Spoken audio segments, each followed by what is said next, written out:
oração. Nós vamos agora para a identidade transformada. 1 Coríntios. Mas pela graça de Deus sou o que sou, e sua graça para comigo não foi inútil. Antes trabalhei mais do que todos eles, contudo não eu, mas a graça de Deus comigo. Portanto, quer que tenha sido eu, quer que tenha sido eles, é isso que pregamos e é nisso que vocês creram. É interessante porque quando nós começamos a viver esse novo padrão de uma identidade transformada, nós não temos mais o apego ao que eu faço ou ao que eu sou, mas é o que nós fazemos. Esse para mim é um dos maiores desafios como pastor, é tentar realmente formatar uma igreja onde todos saibam seus papéis, suas funções e saibam da importância que cada um tem. Isso para mim é extraordinário. Então nós queremos que a igreja ela seja dinâmica nessa situação. E quando há o dinamismo, quando há esse entendimento e a igreja cresce nessa progressão de entendimento, fica fácil o corpo ele se mover, ele agir, né? Então, dentro disso, saiba da sua importância, saiba de que Deus é com você, saiba de que Deus é contigo, que você é importante, independente do que você faça. Então, o passado não pode mais te definir. Não há condenação. É interessante porque nós somos muitas vezes conduzidos, portanto agora já não há condenação para os que estão em Cristo Jesus, não há acusação. Às vezes as pessoas me perguntam, mas esse tipo de pensamento ainda me persegue. Mas esse tipo de situação, a Bíblia é clara e específica, ore não aceitando a condenação. Não alimente a prática daquilo que pode ser condenação, ou do que você fez que de certa forma foi condenação. Também não há nenhuma acusação, é o 33. Quem fará alguma acusação contra os escolhidos de Deus? Pois é Deus quem os justifica. Então nós precisamos compreender que essa nova identidade em Deus, ela só cresce, ela é dinâmica, eu não posso parar. É impressionante porque nós vamos progredindo, há um progresso. Nós vamos progredindo, nós vamos crescendo nessa graça, você vai amadurecendo, entendendo a graça. Nossa identidade não tem a ver com nossas falhas, e nem com nossas habilidades e virtudes, nem falha e nem virtudes. Tem a ver com aquilo que somos em Deus. Então, aquilo que você é em Deus, aquilo que nós acabamos de ler em 1 Coríntios 9:10, é o que de certa forma te constitui. A velha realidade, Paulo era perseguidor da igreja. A nova realidade, o cara que mais trabalhou. Eu, inclusive, tenho convicção do que eu vou te dizer. Quando Paulo, ele dizia, ou falava do espinho da carne dele, eu particularmente sempre via isso como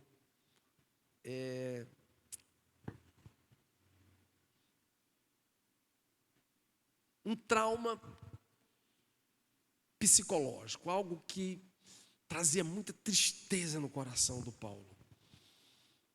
Aquilo de certa forma destruía o coração do Paulo.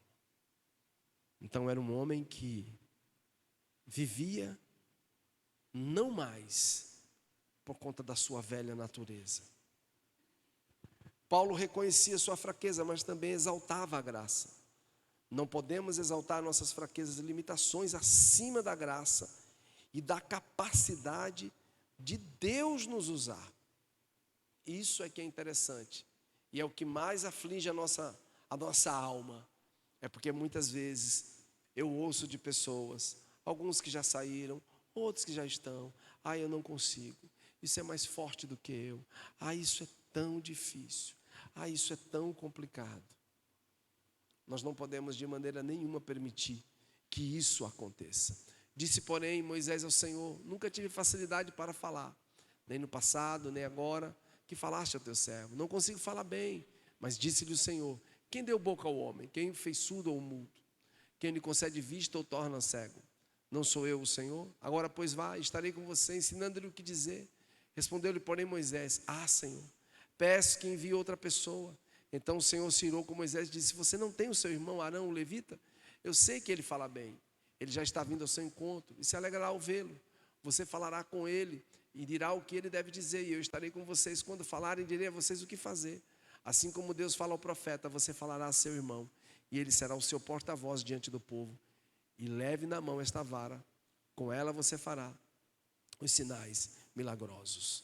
Impressionante como muitas vezes nós, e eu sei muito bem do que eu estou falando, tentamos persuadir a Deus com a nossa incapacidade. Isso é natural.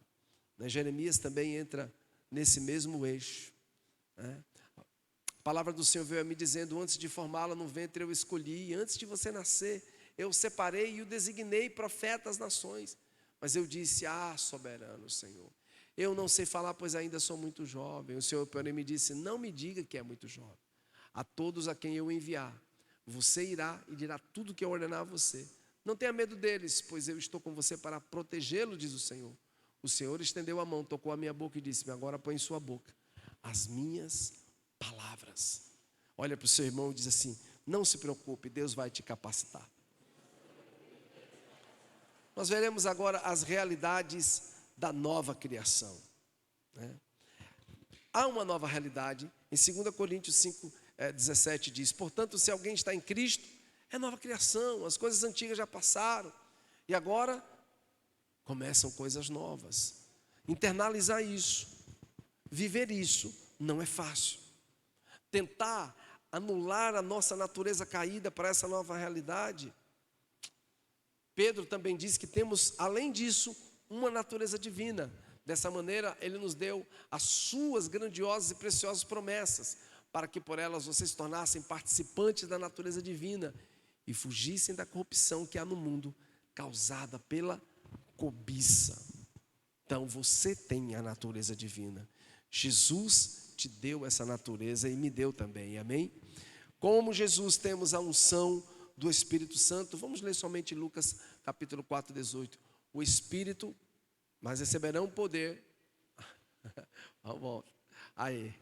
O Espírito do Senhor está sobre mim, porque Ele me ungiu para pregar boas novas aos pobres. Ele me enviou para proclamar liberdade aos presos e recuperação da vista aos cegos, para libertar os oprimidos. Vamos ler isso também em Atos. Como Deus ungiu Jesus de Nazaré com o Espírito Santo e com poder, e com ele andou por toda parte, fazendo bem, curando a todos os oprimidos pelo diabo, porque Deus estava com ele.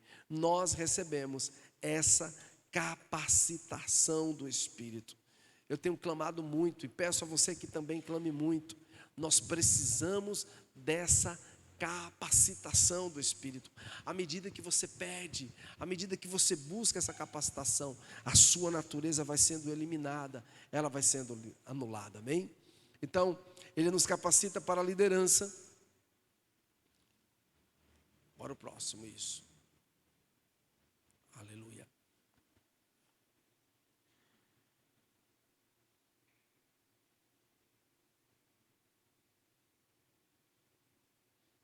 Capacitação do alto. Por minha causa vocês serão levados à presença de governadores e reis como testemunhas a eles e aos gentios. Mas quando os prenderem, não se preocupem quanto ao que dizer ou como dizê-lo. Naquela hora será dado o que dizer. Pois não serão vocês que estarão falando, mas o Espírito do Pai de vocês falará por intermédio de vocês. Deus, Ele vai nos dar essa capacitação e essa habilidade que procede dEle. É impressionante como eu vejo pessoas que chegam no corpo de Cristo, não conhecem absolutamente nada da Bíblia, né? E com o tempo elas começam, meu Deus, a serem tão cheias da presença do Espírito, e elas falam, a maioria de vocês, e elas são tão expressivas naquilo que Deus, de certa forma, as ensina, e como elas crescem, e como elas desejam realmente manifestar essas grandezas de Deus. Aleluia por isso. Infelizmente há alguns que não sabem desenvolverem seus papéis e perdem essa condição de liderança, né? Infelizmente essa capacitação ela vai sendo perdida. Vamos lá. Então, acima de tudo, Deus te chamou para uma liderança para te capacitar. Ele disse: está escrito que o Cristo que haveria de sofrer e ressuscitar dos mortos no terceiro dia, e que em seu nome seria pregado arrependimento para perdão dos pecados a todas as nações, começando por Jerusalém. Vocês são testemunhas dessas coisas, porque todos os que são guiados pelo Espírito de Deus são filhos de Deus. Eu não vou ler o outro trecho de Atos, mas entenda o seguinte: você foi destinado a uma liderança.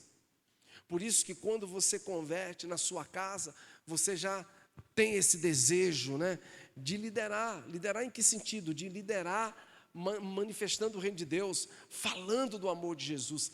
Isso é extraordinário. Se nós fôssemos nesse trecho de Atos, como Paulo foi alguém tão usado por Deus, não apenas Paulo, né?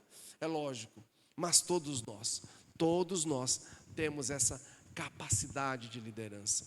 Eu observo às vezes, conversando com algumas pessoas, como alguns evidenciam qualidades na vida de alguns de vocês, e o meu coração se enche de alegria, porque eu digo: meu Deus, eu conheci lá atrás, vivia dessa forma, agia dessa maneira, mas agora tem essa liderança no Espírito, né? E aí também ele nos capacita para o ensino.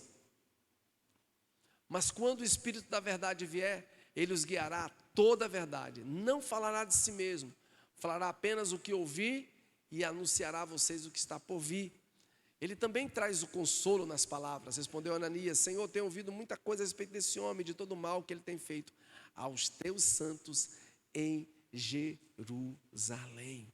É interessante porque, apesar de toda a fraqueza que nós carregamos, mas nós temos esse coração de ser derramado diante de Deus, com o propósito de sermos consolidadores, né? Homens e mulheres que vão chegar diante de Deus, assim como fez Ananias, né? Porque Deus estava inquirindo acerca de Paulo, e como nós vamos, de certa forma, ganhar pessoas, consolidá-las, levá-las a um nível de entendimento de quem é Jesus. Nós não seremos apenas pessoas que vão liderar, que vão ensinar, mas também que vão consolar.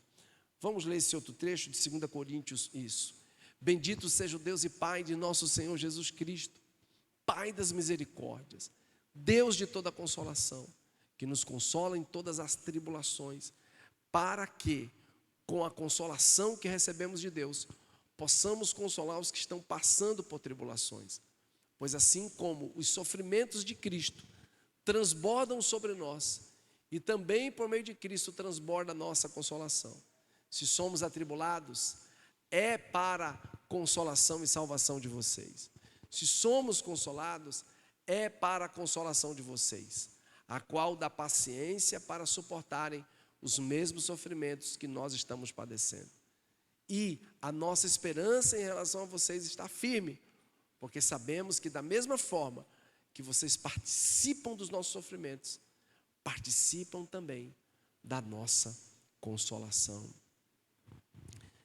Quantas vezes você tem dito para Deus: eu não suporto, ó Deus, eu não tenho condição, ó Deus, me ajuda porque eu não consigo ir mais além. E Deus traz um consolo, é sobrenatural, e aí você, mesmo na limitação, passa também a consolar outras pessoas. E você consola outros queridos. Não é na nossa capacidade humana, sabemos disso. Não é na nossa força humana. Não é naquilo que, de certa forma, eu posso. Não, eu tenho esse poder, eu tenho essa capacidade, eu tenho essa condição. Não, não é na nossa naturalidade. É no poder do Espírito, amém, gente? É o Espírito que nos impulsiona, é Ele que nos leva, mesmo na dor, mesmo no sofrimento, mesmo na angústia, mesmo nas provas.